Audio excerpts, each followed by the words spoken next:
We are very glad to welcome all of you who are here for our discussion of how Pittsburgh can move from environmental racism to environmental justice. And we are going to begin with an opening prayer from Reverend Richard Freeman, who is the president of Pennsylvania Interfaith Impact Network. Thank you so much for offering our opening prayer. Let us pray.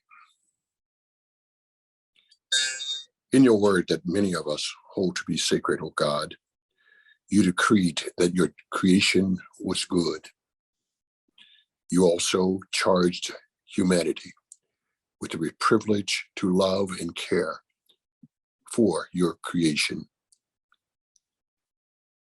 We stand now under the weight of knowing that in many respects, either directly or indirectly, we have abused your creation. In that abuse, it has caused pain and suffering to many. Tonight, we come together to put our hands to the work, to the consideration of what we can do to improve the plight of your creation, to move forward the work of environmental justice. It is our hope, it is our prayer that you will give us insight tonight to be a better people, a better advocate, a better worker for the improvement of your creation. Help us to think, help us to react in a way that honors this task. We thank you for your presence. We pray this prayer in the name that we each deem to be holy. Amen. Amen. Thank you very much, Reverend Freeman. Now, Kathy Hrabovsky, who is the Development and Project Manager for Pennsylvania Interfaith Power and Light, will give us our ground rules and introduce the panel. Thank you so much, Marianne and Brian, for leading us tonight in this event. All of us at PAIPL are thrilled to be with you because PAIPL is an organization that inspires and mobilizes people of faith and conscience to take bold and just action on environmental justice or climate change from an ethical and moral perspective. We do this because our present circumstances demand action. We are witnessing the loss of nature and the spread of human suffering at unprecedented levels. Our sacred texts and moral values require us to protect creation and pursue justice, and our action can engender hope and motivate change in personal and community behavior and in public policy.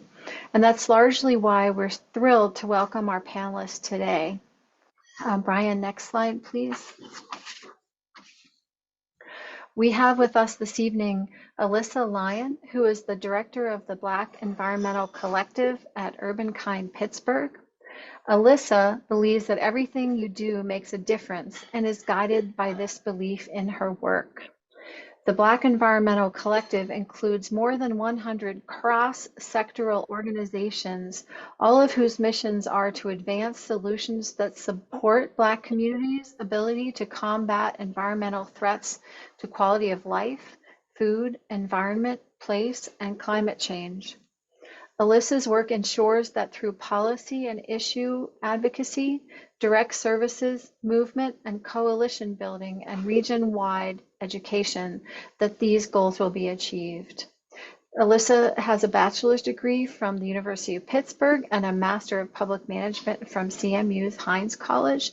She's a member of many boards and organizations, and she's received many honors over the years. So we're thrilled to have you with us, Alyssa. Alyssa is going to be sharing her slides in just a moment, but let me also introduce Patrick Campbell, who is a relatively new executive director of the Group Against Smog and Pollution, or GAS, which has a long history in our region. He was named as executive director in September of 2021. Welcome, Patrick.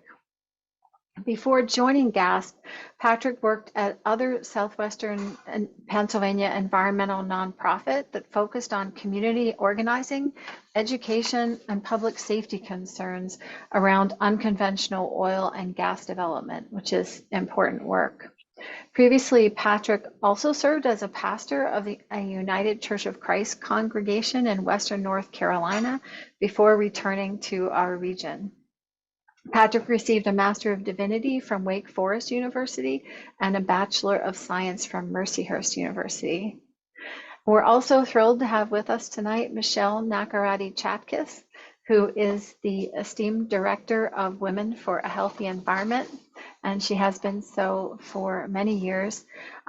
Michelle has worked in the nonprofit field for over 25 years and gaining expertise in management, strategic planning, program development, fundraising, communications, coalition building, and advocacy. As Executive Director of Women for a Healthy Environment, she leads the organization's initiatives, focusing on the prevention of environmental exposures that impact public health, with an emphasis on working in environmental justice areas. Michelle's experience includes working closely with communities, local, state, and federal governments, nonprofit organizations, and foundations and corporations. She's a well-received speaker at national, state, and local conferences and has been featured many times in the regional media. Michelle holds a bachelor's degree from the University of Pittsburgh and is a graduate of Leadership Pittsburgh's class of 2018, I believe, but that's in Roman numerals, Michelle, so you'll have to correct me there. And Michelle also serves on several nonprofit and government boards, including being the Allegheny County Councilperson representing District 8. Thank you all for being here this evening. We look forward to hearing your views and perspectives on environmental racism and environmental justice. So take it away, Alyssa. Before Alyssa speaks, I have to remind everybody that this is being recorded and ask you to put your questions in the chat.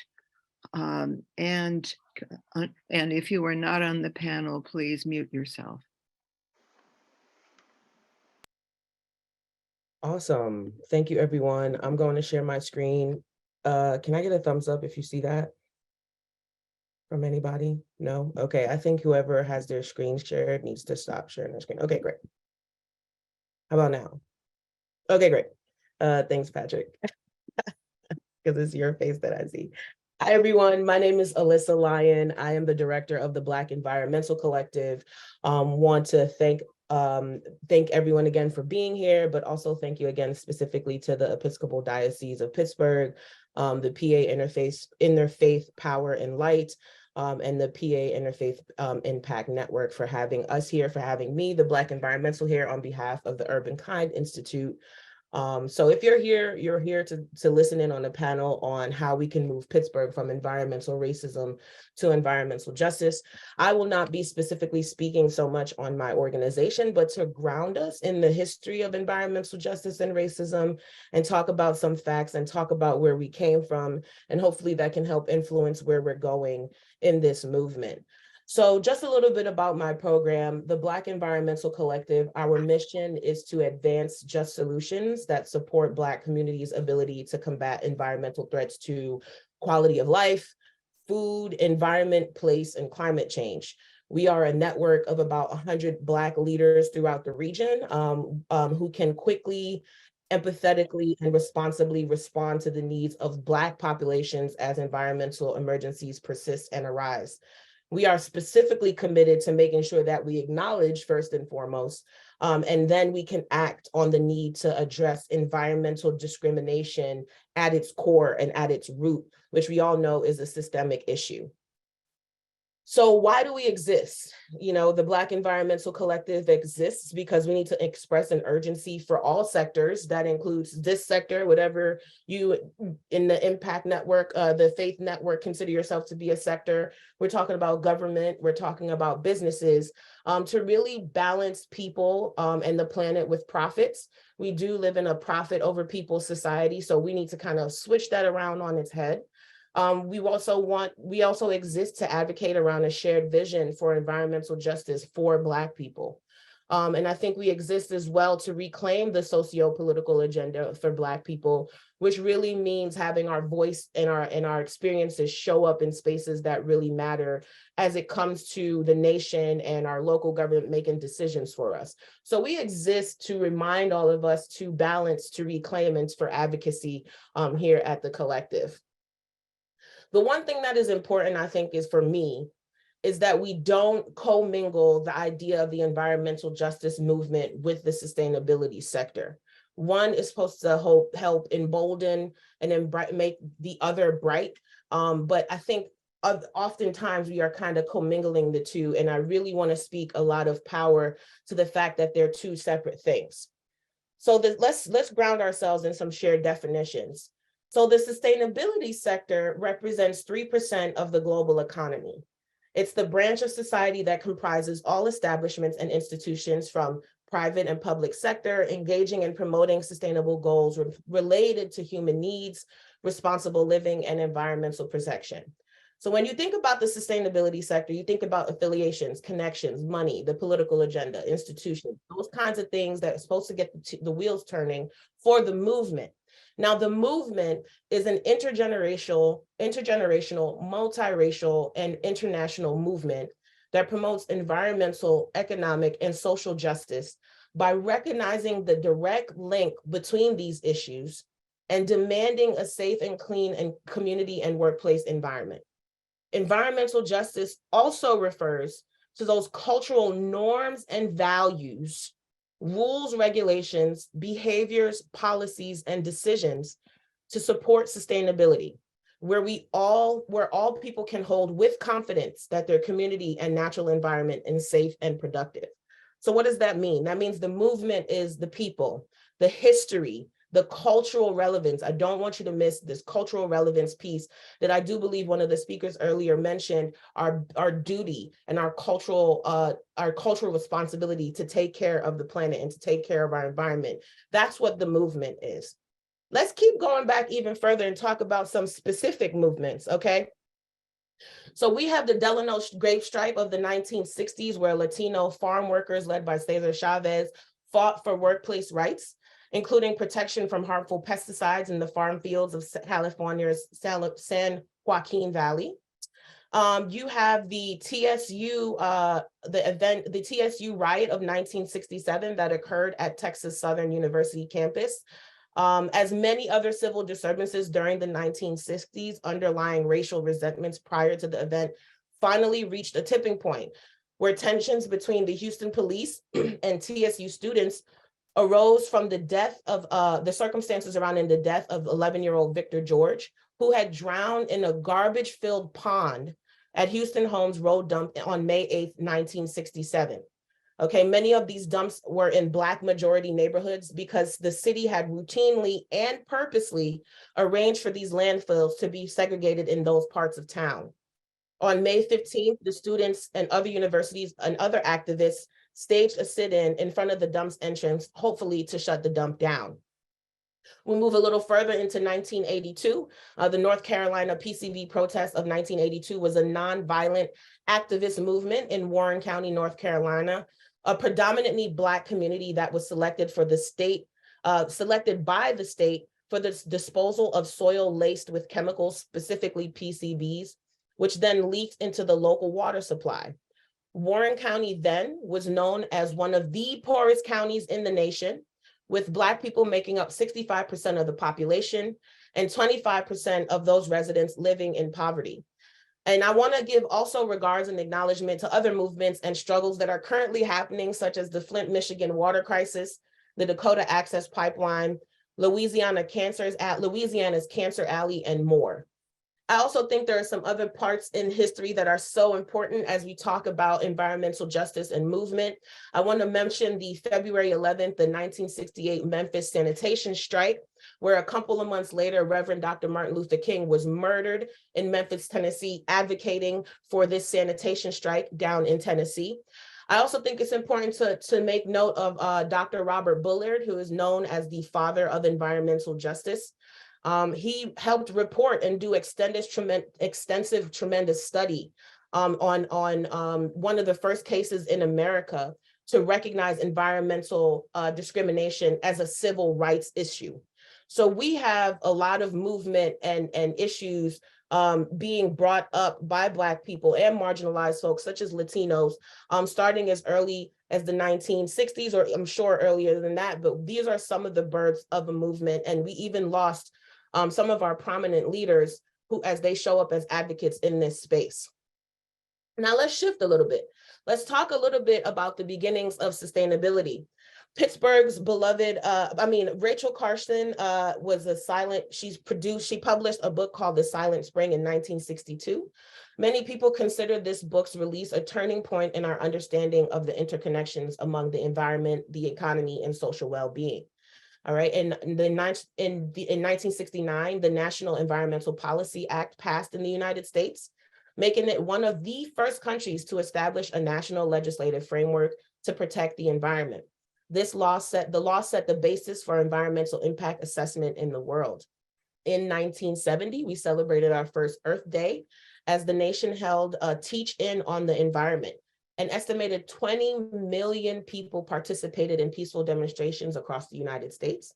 And a fun fact, the 9th Street Bridge right here in Pittsburgh was named after Rachel Carson on Earth Day on April 22nd on 2006. And finally, in 1981, the World Health Assembly unanimously adopted a global strategy for health for all by the year 2000, which affirms that the major social goal of governments should be for all people to attain a level of health that would permit them to lead socially and economically productive lives. So once again, Alyssa, what are you talking about? What sets them apart? This is what sets them apart. When we talk about sustainability, we're talking about society that has overlapping circles. We're talking about society, economy, and environment that is reliable, that is bearable, and that is bearable, viable, and equitable, and it's sustainable, all in its core. What the sustainability sector does, it involves profit and resources and is needed to address justice. The environmental justice movement has the people and the experiences that validate the sector's purpose.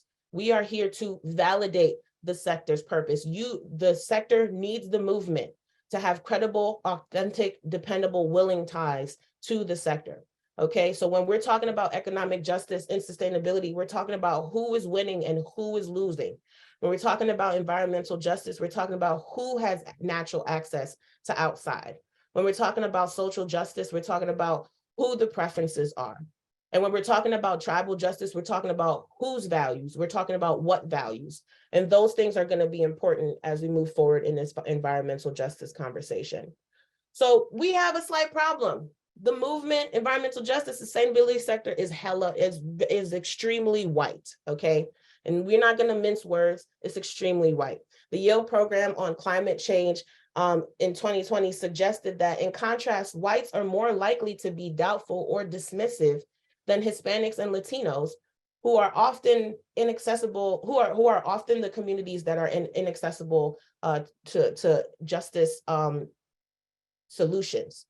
Those are often the vulnerable communities. And so it begs to question, if people of color are more concerned about climate change than white people, why is the interest in climate change and sustainability sector so white? The white response to climate change is literally suffocating to people of color. It's sucking up all of the oxygen in the room and devoting resources towards appeasing the dominant group. How can we make sure that climate anxiety is harnessed for climate justice? Okay, what are some of the effects of environmental injustice? I really do ask you all, how expensive is poverty, right? When someone can't breathe, when someone can't live healthily, they are at the mercy of systems and institutions. They are at the mercy of oppressive systems and oppressive institutions that were built for them to fail, that were built for them to not succeed. How expensive is poverty, where we lack generational access that creates setbacks for us? We lack access to generational wealth. We lack access to quality housing stock. We lack access to overall progression and moving forward attitude in life. Therefore, we are led to a declining quality of life, and we fall victim to all kinds of isms. We fall victim to racism. We fall victim to sexism, and we fall victim to classism. If we can't live healthily, those are the systems and the institutions that we fall victim to, and in the name of poverty. And those are some effects of environmental justice, on top of all the other health effects that Patrick and Michelle will definitely drill into today. All of this stuff has an emotional, mental, and psychological effect on who we are and who we get to be and who we get to show up as in the world. So let's bring it down even further. Let's ground ourselves in some good old Pittsburgh facts, okay? Now, I know that we are reeling from the effects of COVID-19, and some say we are even still feeling the effects of the pandemic, and I don't doubt it at all. But let's ground ourselves in some good old Pittsburgh facts here around COVID-19 and vaccine equity. According to the Black Equity Coalition data group, as of March 2021, Black residents represent 9.4% of partially vaccinated population and 6.8% of the fully vaccinated population. Less than an equitable rate, considering a high concentration of the Black population are in frontline jobs, such as healthcare, and those people should have been prioritized. Let's look at water and other utilities that are a burden to Pittsburgh residents. Due to affordability and crumbling infrastructure and more, water and other utilities are a burden to Pittsburgh residents. Clean air is a right, not a privilege. All right. Research found that Allegheny County ranks in the top 2% of counties for cancer for risk from pollution, as Michelle will probably tell you. Much of the industrial air pollution in Pittsburgh's Allegheny County comes from just 10 industrial facilities that are responsible for 83% of the toxic air pollution reported by the industry in the region. They're known as the Pittsburgh Toxic 10, as Patrick will probably tell you. Okay. And if you don't know, Pittsburgh has declared racism a public health crisis. It is a critical public health issue and an environmental justice health issue. Familiarize yourself with the 2019 Gender Equity Report that revealed staggering health and economic outcomes across race and gender in the city of Pittsburgh, that said that Black women are more subject to high mortality rates, to low rates of education, to low rates of employment, and overall death if we stayed in this city. And if we move just about anywhere else, we will be able to flourish. So now that you have all of this information that people like Michelle, myself, Pat, walk around every day with, how do you digest? What do you do besides show up in your work, besides show up as an advocate? What do you do with this information? First, I want to say, assess yourself and ask yourself, who am I and how am I connected to the movement? It is your responsibility to become an asset to the movement. For our people, protecting the environment surpasses the issue of preserving lands, livelihoods, wildlife, and water. There is a spiritual and religious component unique to Indigenous environmentalism, since many of our ancestral and traditional practices are tied to the natural world. What are the culturally relevant theories and radical designs that you're helping to create? How are you checking your empathy status? How are you making sure that other people are empathetic? How are you making sure that you know the difference between equality, equity, and justice? All right. How are you going out and reading books like Root Shock and The Color of Law, which are highlighting the discriminatory policies and systems that were deliberately put in place to keep marginalized folks from achieving the American dream? Deepen your stance on co-conspiratorship. No more well-intentioned allies. No more well-intentioned accomplices. No more just handing us the resources for the fight. We need people to go into the fight and come out of the fight with us, or maybe not come out of the fight at all. But I think it's important for you to deepen your stance on whether or not you will fight with us at all. And I think thinking about that requires intentionality, and be intentional about who you are. And as you're doing this work, and as you're talking to folks about this work, Listen and honor and reflect the stories and experiences from other people that you've heard about this work or any work that you are doing. And I think one other concept that's going to be really important as you assess whether or not you're an asset to the movement is if you're really sitting on the pinnacle of privilege, if you are a white person or anyone else that benefits, remove whiteness and let otherness lead. Okay, what does that mean? What does that mean? Let me give you an example. There's an actress named Emma Stone, and she took a role in a movie called Aloha. And in that film, she was supposed to present as an Asian Pacific Islander. And in that moment, Emma could have said to herself, that is not who I am. And that is not how I want to be connected to this movement, making sure that people of color can lead in spaces where they actually have honor, reflection, and experience.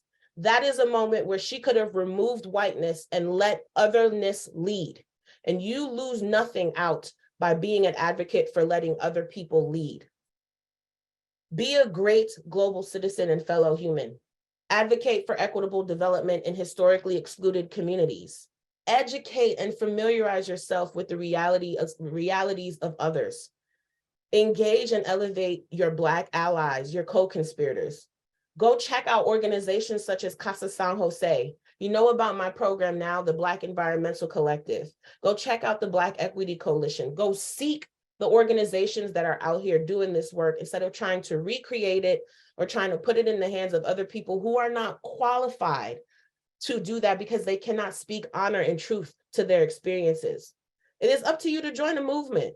And that means beyond going donations. That means go to a community meeting. That means go to another community meeting outside of your own community to see how these neighborhood processes are actually being pushed forth. And at the end of the day, use your privilege for the advancement of other spaces. I can admit that as a Black queer woman who attended the University of Pittsburgh and Carnegie Mellon University, I have a privilege. I am sitting on a pinnacle of privilege that I want to use for the advancement of other spaces. Finally, let's talk about just solutions and not just solutions, okay? Environmental sustainability is not just about engineering new solutions. Building clean energy infrastructure and recycling consumer goods. Environmental sustainability is about creating systems that work for everyone, systems that foster growth and health, and systems that preserve both the natural environment and communities that characterize this world as the beautiful thing that it has potential to be. In 2013, the EPA stated, everything that we need for our survival and well-being depends either directly or indirectly on our natural environment. Sustainability creates and maintains conditions under which humans and nature can exist in productive harmony. Conditions that permit fulfilling the social, economic, and other requirements of present and future generations. Thank you, everyone, and it was a pleasure to be here today.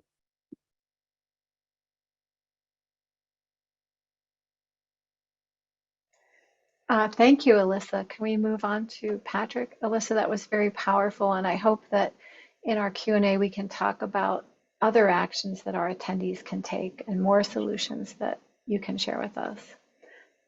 Take it away, Patrick.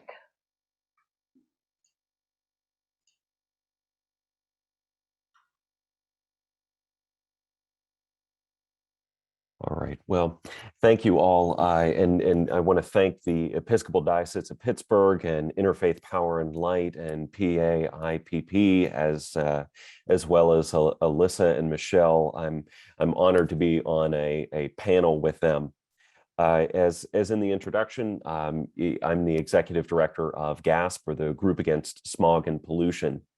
And GASP is an organization that was started in 1969 around kitchen tables and in living rooms by members of Pittsburgh who either had asthma or other kinds of health concerns that they knew it was directly attributed to air pollution in Pittsburgh and in the region. And so they brought together doctors and other public health officials to begin to identify and name how air pollution impacts our health. which is a risky thing in Pittsburgh, given our economic history. So a little bit about that history, as anybody in Pittsburgh would know, is, of course, we're known as the Steel City and the smoky and smoggy city. And one reporter, I think for the New York Magazine, way back in the at the turn of the 19th or 20th century, quipped that Pittsburgh, when they looked at it, looked like it was hell with the lid off, given the amount of smoke and smog. So here's a little bit of pictures of how clearly Pittsburgh has been an industrial city right from the very get-go. And so you can see as industry has developed from all the way back in 1817 to the 1940s, pictures, and still continues today, even after industrial downturn. So you can see the amount of stacks and the different kinds of pollution being put out from mobile sources like diesel barges on the rivers, smokestacks from factories and power plants, all the way down to U.S. Steel facilities here in the bottom right corner. Here's a picture of Allegheny County Courthouse mid-cleaning back in the 40s. You can see the person in the top at one of the pinnacles sandblasting the soot and smoke off of the courthouse. And this is something we were told always had to occur every 6 months, this kind of cleaning, so quite frequently.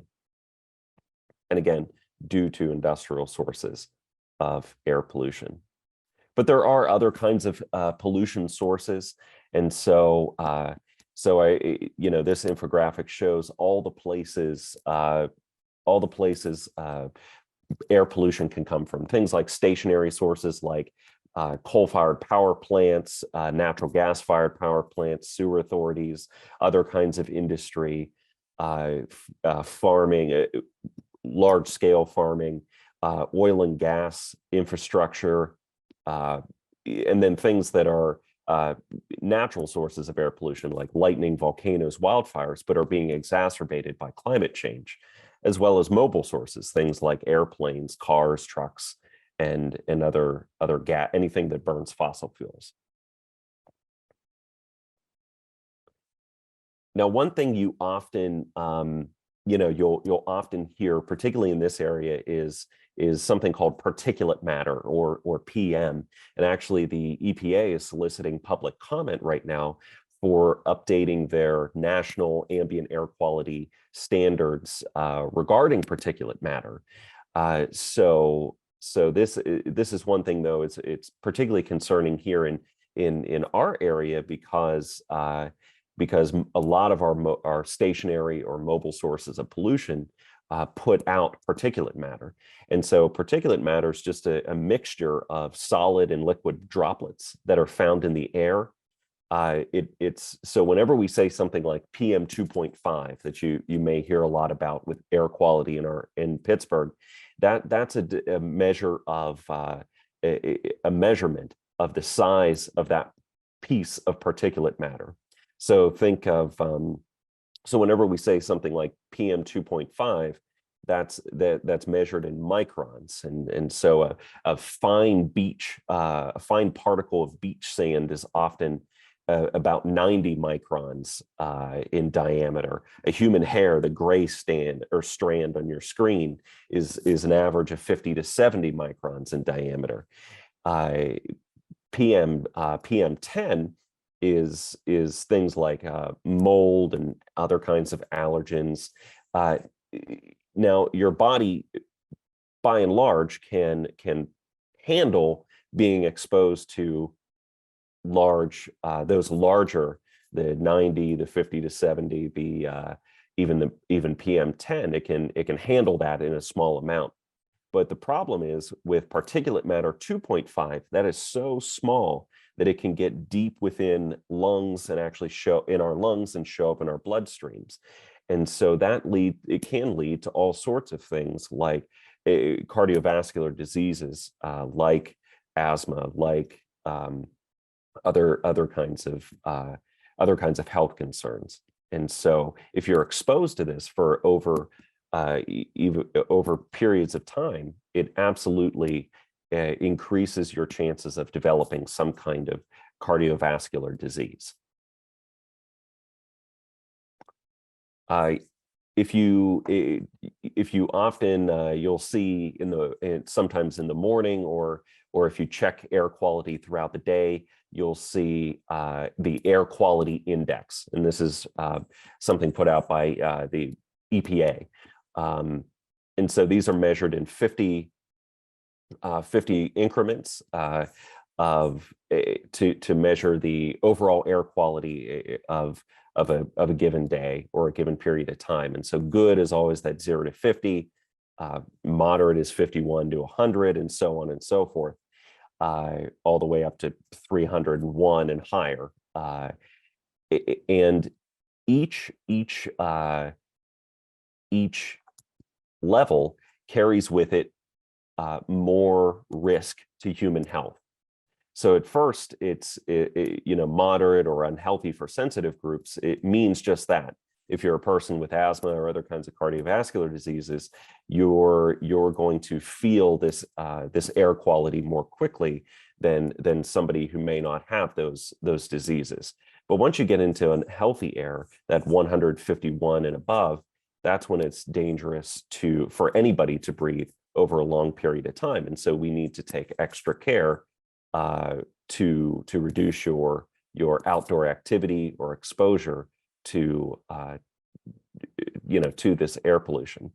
And that's certainly the case for people who have asthma or other cardiovascular diseases at a much lower rate of air pollution. So in Pittsburgh, this is Pittsburgh is unique given its geography and its topography. We are prone to temperature inversions, and so this infographic here shows how typically our conditions where warm air is right along the surface of the air where you and I are breathing, cooler air sits above that, and a layer of cold air is above that. That allows for normal dispersion of emissions from industry sources or mobile sources, whatever. And so that allows pollution to get away from where you and I are breathing. Still might not be good for the environment or climate change, but at least you and I are not breathing it. Now, a temperature inversion is when that warm air layer and the cool air layer swap places. And so what that does is that warm air layer acts as a hat. It acts as a cap, keeping pollution down close to where you and I are breathing. And so one important thing to note is air inversions do not cause emissions. All it acts is like a cap. It keeps emissions down close to where you and I are breathing. And as the air warms throughout the day, as that cooler layer of air, it'll go back to normal conditions. So there's some ways to keep track of air quality and what you're smelling in the air. One thing is developed by Create Lab, and I'll put, if you need, I'll put this in the chat when I'm done talking, is Smell Pittsburgh. It's their Smell Pittsburgh app, where it's a crowdsourced way to track what stinks in the air and what you're experiencing, what kinds of health things, and this data has been collected. And I encourage you to reach out to CMU's Create Lab or Smell Pittsburgh if you haven't, to download that app to experience it and take a look at it. But it's a way to to see what other people are experiencing in Pittsburgh. The other thing is Purple Air. So you could always go to purpleair.com, which shows the Purple Air Monitoring Network. These are not regulatory monitors, but that's okay. What these monitors do is show a 10-minute average of particulate matter. And so that's really helpful when you're trying to make decisions about going outside, or if you're someone with asthma or other kinds of health concerns, you can see what air quality is doing in a very hyper-local kind of way. And actually, so we can, I think it'll follow me. Can you all see my my screen? I'm going to the live purple air map now. Right. So this is right now what air qualities from purple air maps is doing in Pittsburgh. So pretty good overall. And you do see some exceptions. You know, sometimes these monitors have problems, or maybe they're right near someone's. If your neighbor burns their wood burner, or if it's a nicer evening, maybe somebody has their grill going, something like that, it'll absolutely pick up that pollution. So it's hyper local. So let's go back. The other source is Allegheny County's health department. They are the regulatory body for air quality in Allegheny County. And so you can see, you can go to their website, and I'll put that link in the chat for you after I'm done talking. But you can see these are actually regulatory monitors. And so those have very different standards for them. But this is what's used to, that data is what's ultimately used to sometimes assess, determine if there's been exceedances or other kinds of regulatory concerns. But this is something you and I can go look at anytime we have access to a to a computer or the internet, even if it's just through our phone. So that's these different monitors here are different monitors throughout Allegheny County. And this is another one through the Allegheny County Health Department. It's a complaint form, and so you can, if you think you're seeing something from from an industry or some kind of source that is putting out a lot of smoke or something like that, you can actually file a complaint with the health department. And you can use this for all sorts of things. So really do go check it out. But it's a way to, it's not a guarantee that an inspector from the health department would show up to assess a violation, but it is a way to start creating that paper trail. And you can always let GASP or other groups working on air quality know about it. Your complaint, and we'll absolutely follow up with the health department with you. So for the next, I'm gonna stop sharing my screen because oh, thank you, Kathy. I appreciate you putting those links in the chat for me. Thanks.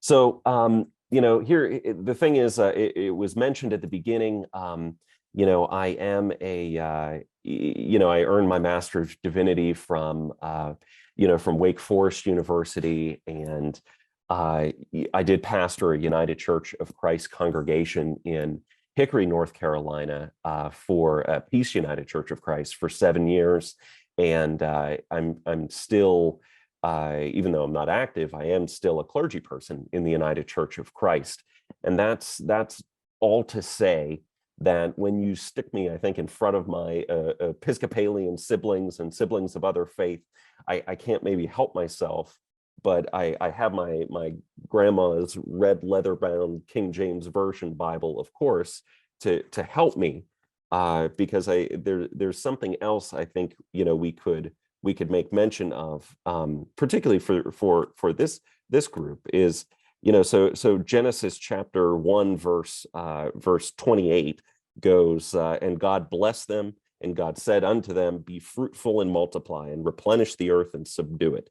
Have dominion over the fish of the sea, over the fowl of the air, and every living thing that moveth upon the earth. So if you stopped reading there, you would believe that God set up human beings to rule and dominate a world and everything in it. At its worst, humans are permitted to subjugate anything that isn't, and that can include other humans. But that if you keep reading, that's not the only narrative. If you keep reading, the whole creation story starts over again in Genesis chapter 2, verse 4. And it really doesn't start over so much as the rabbis took another story about creation and put it alongside the first story. The first story is a liturgical poem. The second story is much quirkier. God gets God's hands dirty and lips covered in mud. It's from the clods of dirt God forms the human we call Adam. Only the human's name wasn't Adam. That's just a mispronunciation of the Hebrew word for human, Adam. And it's a little bit of wordplay in Hebrew when you read it. Adam was formed from the dirt, Adamah. Both have the root word dam, blood. So all of this is to say that when God breathes life into the human, soil and blood and the human are all linked together in life. The health of one is really dependent upon the health of all. So God places then the dirtling, in the best sense, in the Garden of Eden to till the garden and to keep it. Only till and keep are shallow interpretations of the Hebrew words avad and shamar. Avad means something more like service. Remember how in the Exodus story, God tells Pharaoh to let God's people go so that they might service me? It's the same avad word. The connotation is that humans are meant to service the soil with reverence. And the word shamar means to keep or watch or preserve. The connotation being that the human is meant to literally watch the garden. You avad the soil more, meaning you give to it more than you take away, and then you shamar it. That is, you stand back and watch and allow yourself to be amazed at God's mystery unfolding before you. And really, I think these are the same, are two competing narratives written into our religious, Christian, and Western cultural DNA. One of domination, of rule, and then one of wholeness, a responsible sense of our place and interdependence upon every living thing. The narration of dominance is easier to spot. And Alyssa did a far better job than I could at naming those, both historical and contemporary. Things like mountaintop removal to Flint, Michigan, to entire communities breathing bad air from companies like US Steel operating outside of their front doors. We, all of us, can and should do whatever we can to advocate alongside our neighbors so that everyone can breathe clean air, drink clean water, and live in a safe home. That urge, I think, is in our spiritual DNA. But I do want to offer a word of caution, especially to those people who look like me. While that narrative of wholeness is in everyone, that domination narrative is especially pervasive in white people. In our rush to live a little more holy and with good intentions, but we all know where the path to good intentions leads. We can't rush, because then we just perpetuate the same narrative of dominance, that same narrative of racism, of sexism, of abuse that's happened too long and continues to happen. Our responsibility, I think, is to learn first. The materials are there. The experts are there through books and documentaries and organizations doing the instruction, because it's not up to our Black and brown siblings to drag us along in this work. We have to confess the white privilege and racism that actively shape our lives and have privileged us far more then maybe it's obvious or that it's easy for us to name. But we must do that hard work, and we must do that work together. And I think some other things that we need to do that will once we start to wrestle with those narratives and to wrestle particularly with that narrative dominance, is we can, we need to find, and we need to support and center grassroots groups, residents living and advocating for better lives for people in their communities. And I think Alyssa even said it best. Sometimes that means taking a step back, and sometimes that means showing up and putting our bodies on the line along with our Black and brown siblings. So we all have a role to play. Particularly white people, we need to reassess and we need to relearn our role so that we don't continue to perpetuate systems of dominance and of abuse and of racism. So I'm happy to continue to talk with you all about that. I'm not an expert. I'm just trying to do my best to learn alongside all of you. So thank you for your time, and I look forward to talking with you more. Thank you so much, Patrick, particularly for bringing this discussion home to our faith and how it's difficult for us at times to remove ourselves from a situation and put others before ourselves. But we hope we do continue that discussion in the Q&A session. But let's talk with Michelle, and then we'll open everything up for questions at the end. So as Michelle is sharing, please remember to post your own questions in the chat, and we'll be fielding those for Reverend Linda in the Q&A portion. Go ahead, Michelle. Good evening, everyone.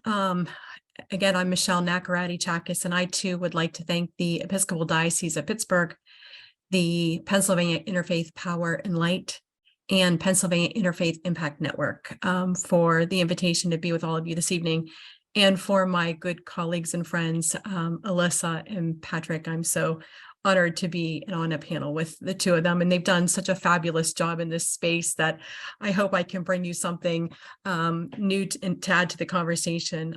Those have both were fabulous presentations, and I thank each of you. My organization that I work for is Women for Healthy Environment, and let me see if I can get it to move forward here in advance. And for some reason I can't. Let's see. Oh, there we go. And we focus on those environmental exposures that impact public health. And our three main program areas are healthy homes, healthy schools, and healthy early learning centers. And the thread that weaves all of those programs together is really making certain that where children grow, learn, and thrive, those are healthy spaces for them, for our next generation of leaders. So you heard Alyssa talk a little bit about Dr. Robert Bullard earlier, who is known as the father of environmental justice, who has written 18 plus publications. He's an esteemed author, and he says that environmental justice embraces the principle that all people and communities have a right to equal protection and equal enforcement of environmental laws and regulations. America is segregated, and so is pollution. Race and class still matter and map closely with pollution, unequal protection, and vulnerability. Today's zip code is still the most potent predictor of an individual's health and well-being. Individuals who physically live on the wrong side of the tracks are subjected to elevated environmental health threats and more than their fair share of preventable diseases. Still too many people and communities have the wrong complexion for protection.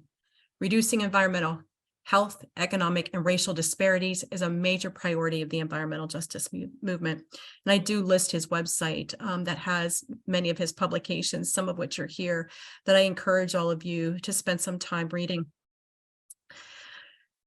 So the White House, I want to share a little bit about what's happening at the federal, the state, and the local levels as well, to put some of that information into context for you about how different levels of government are addressing this and how you all are a part of that conversation too. So this is a fact sheet. It's a year advancing environmental justice. So the White House had marked a year of progress, and President Biden and his administration had signed an executive order in 2021 that tackles the climate crisis at home and abroad. It puts environmental justice agenda at the forefront of every level of the administration, every department and division where environmental justice and climate action have to be at the center of the government's work. So this was all formalized, and then all of the federal agencies had a duty and obligation to make certain that they were taking into their programming and policy initiatives environmental, economic, climate, and other cumulative impacts on communities that are marginalized, underserved, and overburdened as part of every facet of their operations, including grant making. So here's the executive order tackling the climate crisis at home and abroad. And in that was announced Justice 40. And so that mandates that at least 40% of the benefits of certain federal programs must flow to disadvantaged communities. So Justice 40 really is a holistic approach, and it's led jointly by the Council on Environmental Quality, the Office of Budget Management, and then the White House Office of Domestic Climate. So with that, there is also the convening of the White House Environmental Justice Interagency Council. So I just want to share with you here how the EPA, as one of those agencies, had taken into its guidance the Justice 40 initiative. And so they incorporated that into both their Drinking Water State Revolving Fund, of which Pennsylvania receives funding, the Clean Water State Revolving Fund, Reducing Lead in Drinking Water, the Superfund, Brownfields, and Diesel Emissions Reductions Act program. It's also known as DERA. So all 6 of these initiatives then were brought into Justice 40 and made a part thereof. And you can see that, again, as I said, through every agency. So this is something that there are a couple of different mapping initiatives that I think are very enlightening, that show us some of the inequities that we talk about. So this is the environmental justice screen that is led by EPA.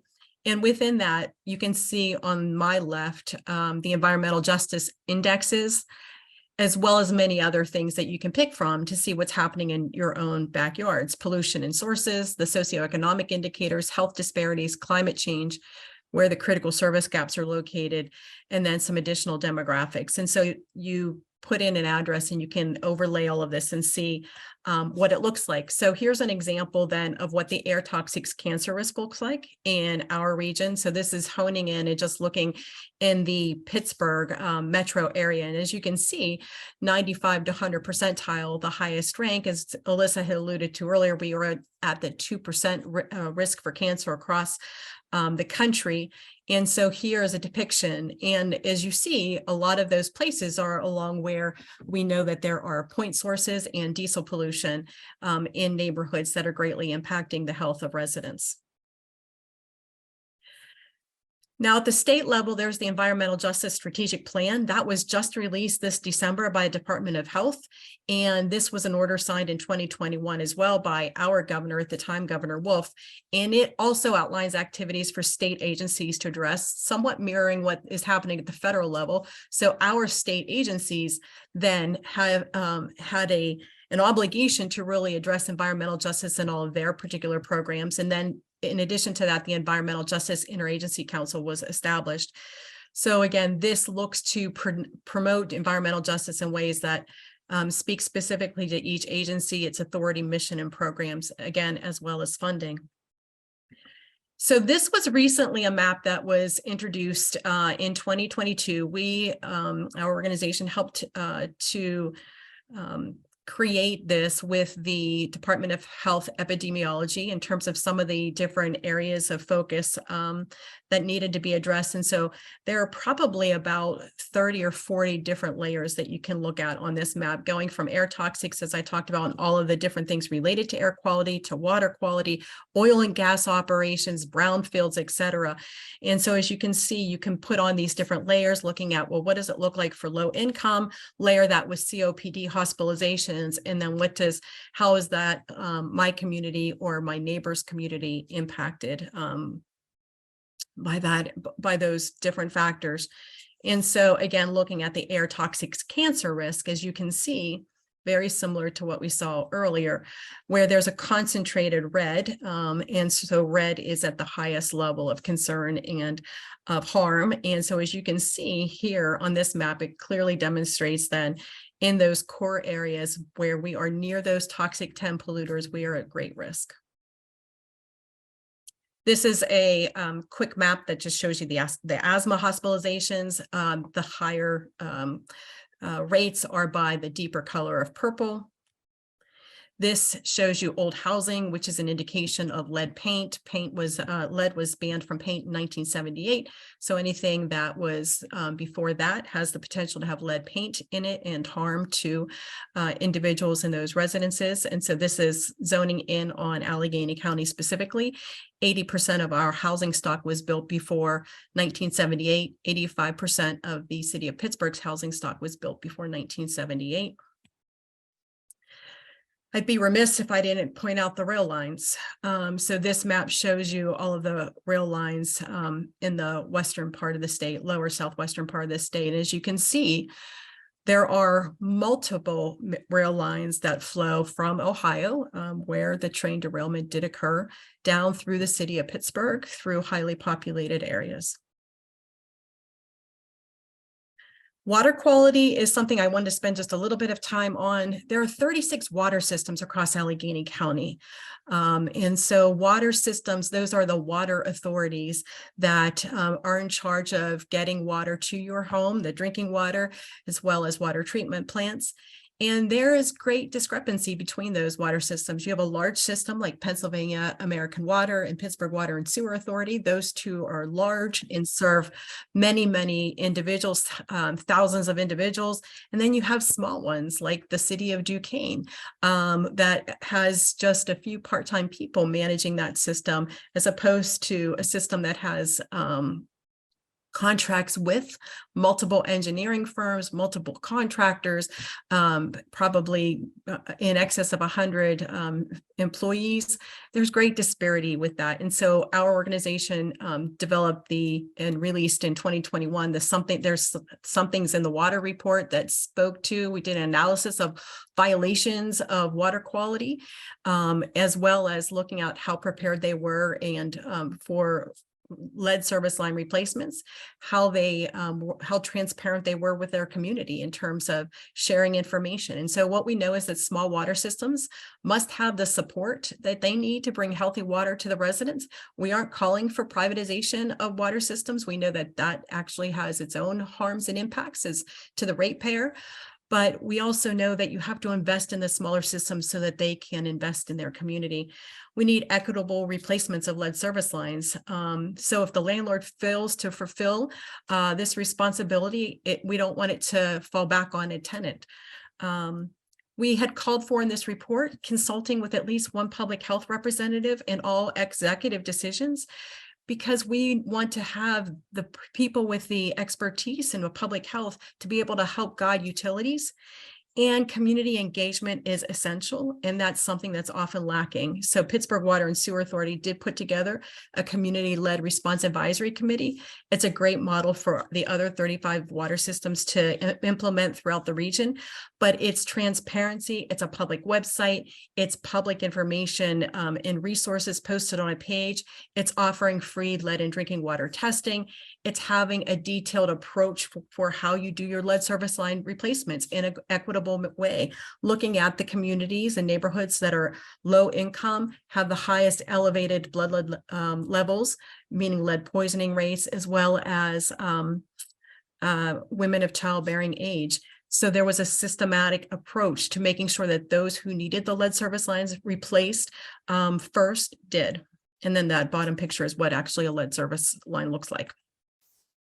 Our organization, along with many others, had put together information and recommendations to the EPA on the lead and copper role. And so that's another way that all of you can be engaged in this space, is by providing public comments and using your voice.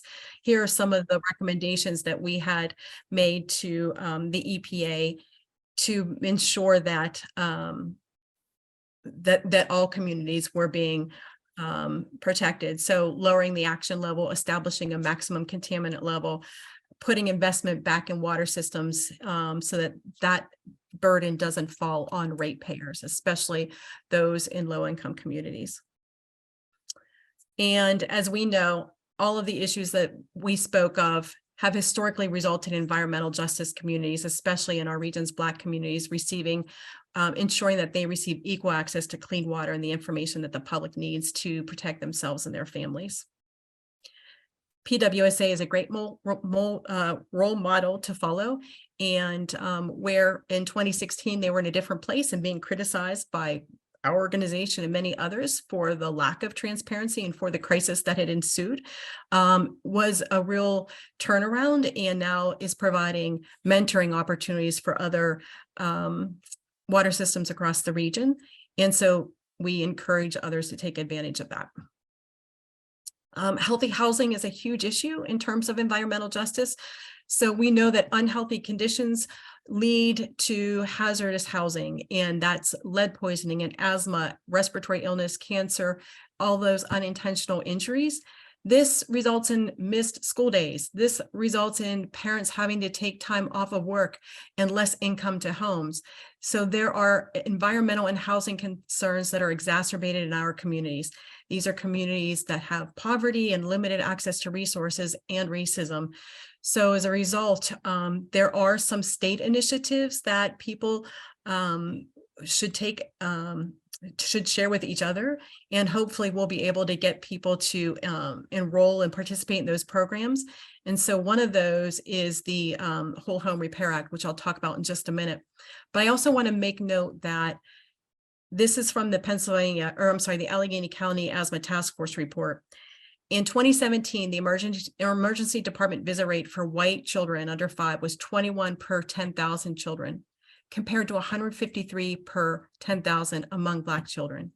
We know that urban and river adjacent zip codes have high emergency department visit rates, several times higher compared to the Allegheny County rate. We also saw that with Dr. Deb Gentile's study, who looked at asthma rates in school districts along these point source pollution facilities that had asthma rates as high as 30% higher than children in another community not far away. So again, these are issues that we know impact Black and Brown communities at much higher rates. And so here's a picture of Jermaine, who's one of our community health workers, giving a green cleaning kit to a resident as a way to, bring additional resources to communities. We give weatherization kits and other things. Here are some of the state programs available. The Whole Home Repair provides up to $50,000 per house to make home repairs. This is the Lead Safe Homes program for homes with children in it, to making that a lead safe home. And then our HUD grant, which can make home renovations for children diagnosed with asthma in the home. So there are resources out there that we want you to be able to share with your colleagues, with your constituents, with the individuals in your various sectors. This is just a map that looks at elevated blood lead levels, which is also known as lead poisoning. And when you start overlaying that with eviction rates, when you start overlaying that with race, you see that there is historic redlining. And as a result of historic redlining, we have where those overlays exist, not only elevated blood lead levels, which is lead poisoning, but also asthma rates and many other socioeconomic impacts and social justice issues. This is lead poisoning in Allegheny County. We know that children who have been diagnosed with lead poisoning, there were nearly 3,000 cases between 2015 and 2021. But one of the important things to note is that children who reside in Black and Brown communities had lead poisoning rates 4 times greater than children in white communities. And this is just a graph depicting the elevated blood lead levels over time from 2015 to 2021. 130 municipalities that are across Allegheny County. That's a lot to try and coordinate, but we have to focus on primary prevention strategies and education awareness building so that people have the tools and resources to be advocates. And as a result of that, we were able to have the Pittsburgh lead safety law passed in 2021.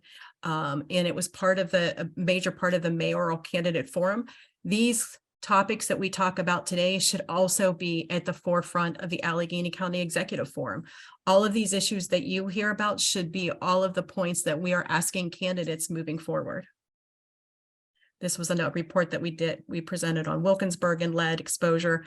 And I know, I think I'm nearing my time, so I'll just end with two things. We also, when we're concerned about healthy housing, we're concerned about healthy schools, and we know that there are great disparities there. So we know that there's a greater asthma prevalence for school districts who serve more low-income, non-white, and special education students. That was found through all of our data analysis in the State of the Schools report released in 2020. And the other thing that we found is that schools who serve a greater percentage of low-income and special education students are less likely to test for environmental hazards. And when they do test and that they're found that they're present, they're less likely to remediate those hazards. One of the things that did happen more recently is a decision by the Commonwealth Court that found that Pennsylvania schools don't have the resources to adequately educate all students, and the gaps between the haves and the have-nots render the system unconstitutional.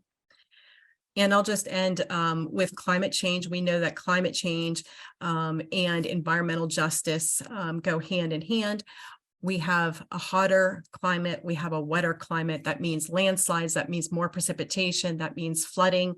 And so how do the smaller communities with less resources prepare, as opposed to those that might be more fully funded and have better access to resources? And so you think about perhaps communities that have predominantly rental units, rental housing, and landlords, maybe those who landlords who are out of the region and don't live in the communities and aren't invested in the communities. And so these absent landlords aren't investing in their housing stock. And as a result, when we have hotter and wetter, how are people preparing for wet basements and mold that we see very frequently when we do healthy home assessments? How are people preparing for, are there air conditioning units in these spaces? So if you want to really understand and see this at play, it was through the documentary Cooked: Survival by Zip Code, which was based on a heat wave in Chicago that is very telling of this story and shows in real life how people are affected. And I would encourage you to watch that. I think I'll stop there though, so that there's time for questions in the chat.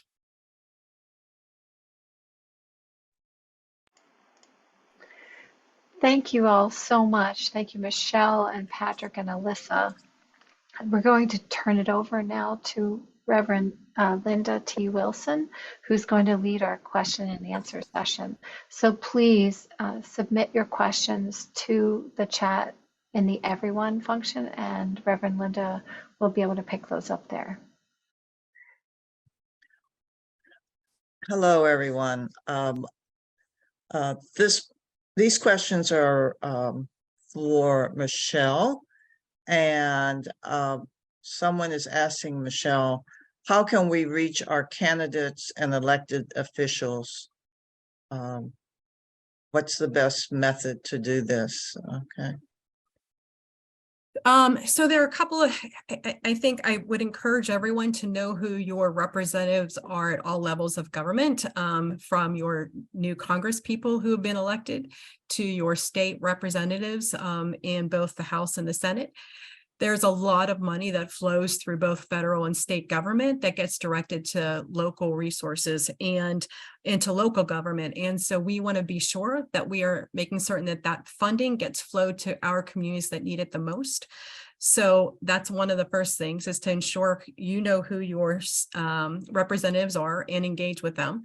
There are a lot of bills that are coming down the pike. I'm really curious, and I'll be following how the state gets access to the infrastructure money and how that gets allocated to communities. Again, we want to make sure that the communities who need those resources the most, those infrastructure dollars, are going to be directed there. And so having a watchful eye is really, really important in that space. And there are multiple candidate forums happening. There was just one that was held last week by several of our organizations coming together and wanting to hear from the community about what issues are important to them. That will then be posed as questions on a March 9th forum. I encourage you to send me an email if you'd like at Michelle with 2 L's womenforhealthyenvironment.org. And I will be sure that your questions are submitted to the individuals who are putting together the forum.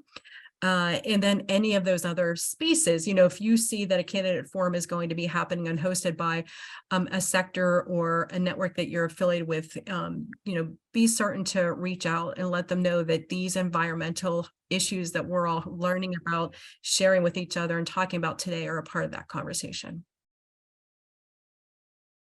Great.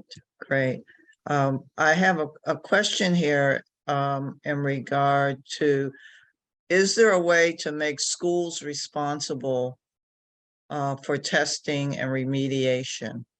And what can we do Not to? yet. Okay.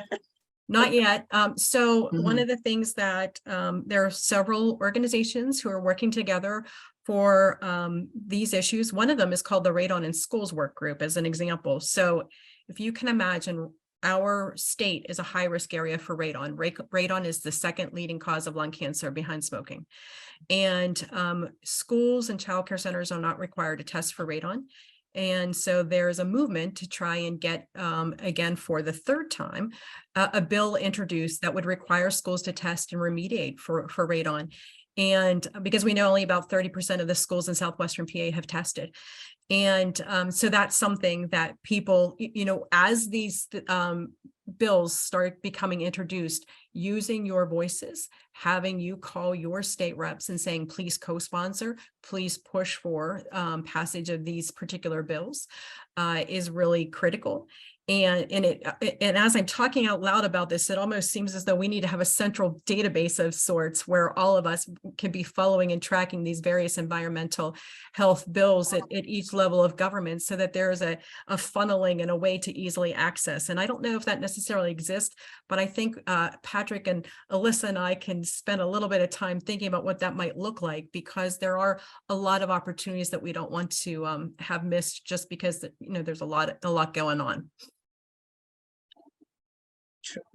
Thank you. How can we find out more about the prevalence of asthma and other respiratory conditions in communities that equal injustices like that? Is that something that would be posted somewhere? And yeah, every year the state's Department of Health had put out an asthma surveillance report. And then there was the 2019 Allegheny County Asthma Task Force report.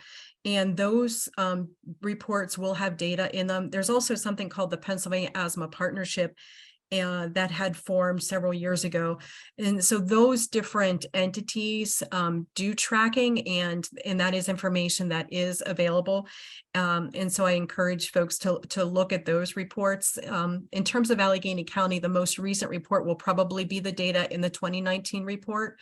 And they are, I'm sure, working to update that, because it's a good 3 years old, 4 years old of data right now. thank you. Patrick, are you still there by chance? I am, yeah. What is it? What advice, or how can we keep ourselves from trying to promote a white agenda with concerning environmental injustices like that? Yeah, that's a huge question and an important one, right? So I think, Alyssa had that great slide in her presentation where, where we need to, we need to look at ourselves a little bit, I think. And before we go diving into, I'm thinking of a story as I was talking with one colleague who he was at an event. I think, Alyssa, you were in this meeting too. He was at an event, and a person came up to him from they had like a green committee at their church or something, and the person thought, yeah, we're going to go to a poor community in Pittsburgh, and we're going to pick up trash. That's going to be our good act of the day. And that is a great example of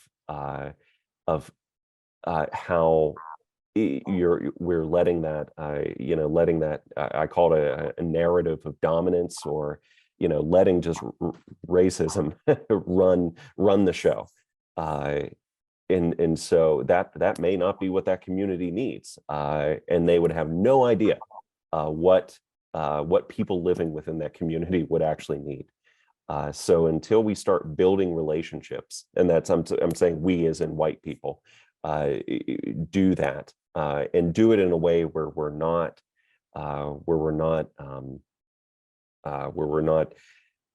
swooping in to be the white savior, then we are just perpetuating that same system of racism. So I think we can do that by taking a big step back, and first we just got to learn. we got to confront our own place within racism, and how we do that is by you can read books, there's plenty of media out there, there's plenty of fantastic books.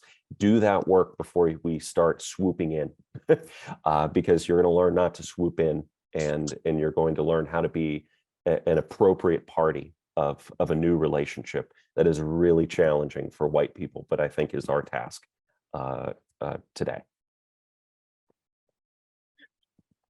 Thank you.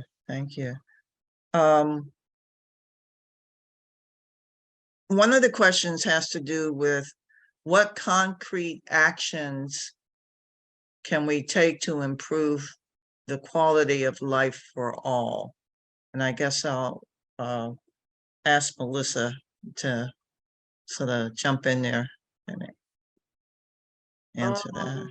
Yeah, I think that there is a lack of understanding of experiences that I'm running into in this space.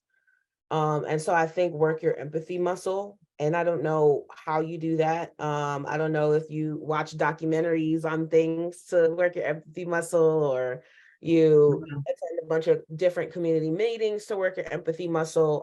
But I think exercise empathy. Part of the reason why people don't want our children to read books, part of the reason why people don't want our children to understand our history, is because that provokes empathy. And when you have that, when you have empathetic leaders, when you have empathetic change makers, that really challenges the status quo of, can our values be aligned with laws, regulations, and policies? And they can. It's just that it has been historically practiced to leave them out of the conversation. And so I think to exercise your empathy muscle, and I know that sounds very vague, but you create a lot of relationships with people when you say, dang, I really feel you and I understand that. Thank you. How would any of you define environmental stewardship? Well, I think there's a whole bunch of different ways to do that. But one of the and Alyssa had a lot of nice examples in her presentation. But one of the things that I wanted to share is something that, so there's a woman, her name is Leah Thomas, and she's known as Green Girl Leah. And we had her present at a forum that we had last year. And she wrote a book called The Intersectional Environmentalist. And I encourage all of you to read that. And that book is an introduction to the intersection between environmentalism, racism, and privilege. And one of the things that Leah says is an acknowledgement of the fundamental truth that we cannot save the planet without uplifting the voices of its people, especially those most often left unheard. And so, those words are incredibly powerful and ones that we need to be reminded of every day. That perhaps doesn't answer your question, but I think I'll pause and send it over to Alyssa, because she would have those wonderful slides that she can speak to in this regard. Yeah, no, I think just being a good asset to the movement. I think something that I think I just do in daily life, I think mindfulness is also something. In my own household, I've had to practice mindfulness and buy clean products or witnessing, I think in your everyday practice and how you can be an example to others. I think is also important. There are a lot of times where I'm in a grocery store and I say, no, no, no, keep that plastic bag and save the planet. And they'll be like, okay, girl, have a good day. But at least somebody knows that I care about the planet. And they'll tell some person that they ran into a crazy lady today who wouldn't accept plastic bags because she wants to save the planet. And so, I don't know, I think you be that person, you be that chummy kind of person. And I would be remiss if I didn't say this, but the reason why we're in these spaces is because we are working hard against systemic oppression. And I think anything that you all do needs to be feeding into systems that are just as big and bad and perpetual as those systemic and oppressive systems. And so once again, assess where you are and who you are and how you are a part of the movement and which part of the anti-oppressive systems you are working to bring to the forefront. And so I think that's also important. And I don't know what that looks like. And a lot of people talk about dismantling the system and building a new one.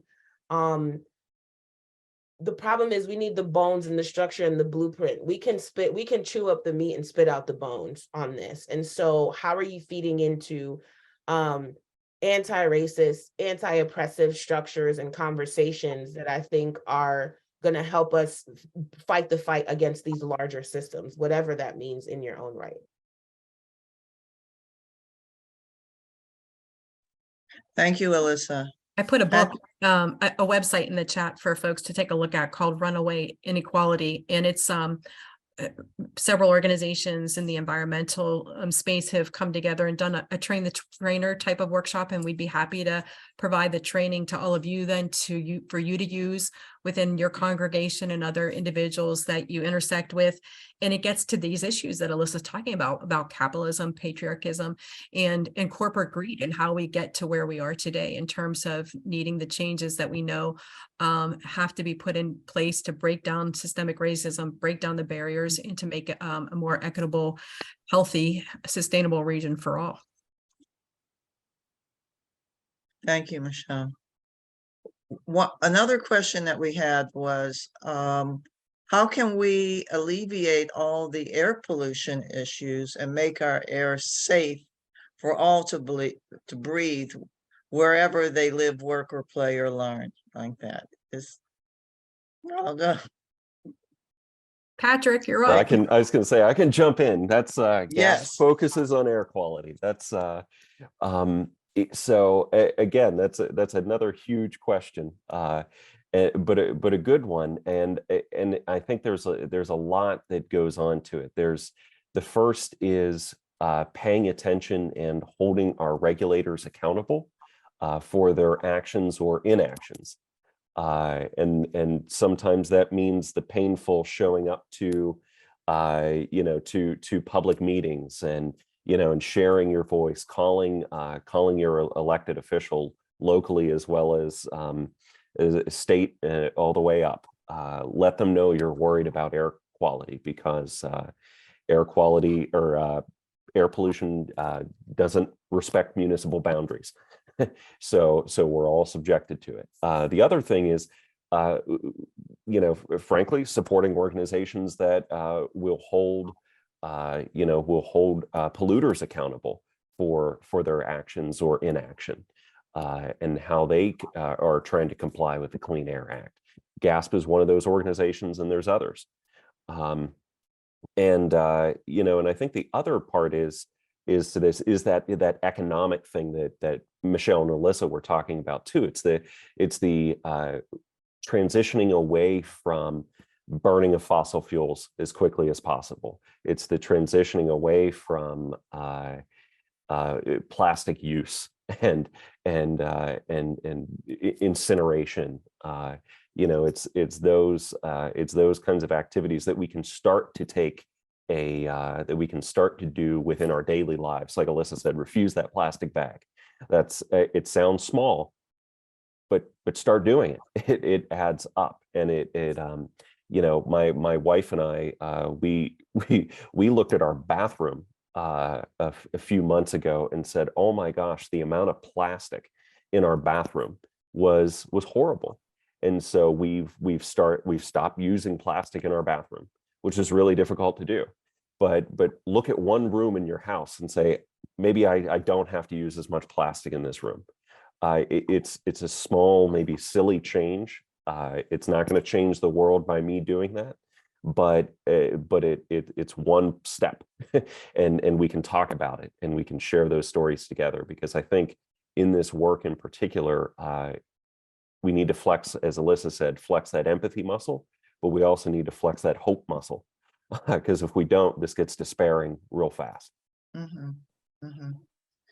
So is there a way that we can even influence the PWSA to notify people better when there is a toxic spill or some other pollution that takes place? I think that So Pittsburgh Water and Sewer Authority? yes. So they have, if you go to PWSA's website, they have a statement on the train derailment indicating that none of the water systems that they have oversight over are impacted by the spill. The DEP, though, is our state DEP is going to continue monitoring the site for at least 6 months time. The situation is so fluid at this point that experts are going to be continuing to meet for months on end in this space because there's still a lot of the unknowns. I was talking with an expert from California about this issue last week, and he said, it will take a while for the residue essentially to happen. There's a lot of ash from the burning. There's a lot of, anytime we have any precipitation, some of the ash has been removed, but what do we know then about surface water, then into groundwater and plumes that can exist underwater for a period of time? It'll be a while before it reaches that depth. And so taking core samples, the DEP is committed to for ongoing moving forward. But PWSA has put a statement out on its website about that. But I think, these are the times and spaces where I was talking to a school nurse from East Palestine on Friday who said, we need the advocates to step up and to continue to push to ask the right questions for our community moving forward, and not to be so not reliant on the regulatory agencies. They're wanting to see more third-party independent testing so that they're assured that their air is safe, their water is safe, and you can't blame them, right? There's a lot of questions about type of monitoring, sophistication of monitoring, what type of thresholds they're using for the monitoring. So it is complicated, but PWSA to that question has put a statement out. And I think people are trying to, as quickly as information becomes available, making sure it's accurate. Nobody wants to be misinformed, get that information out. Thank you, Michelle. Thank you.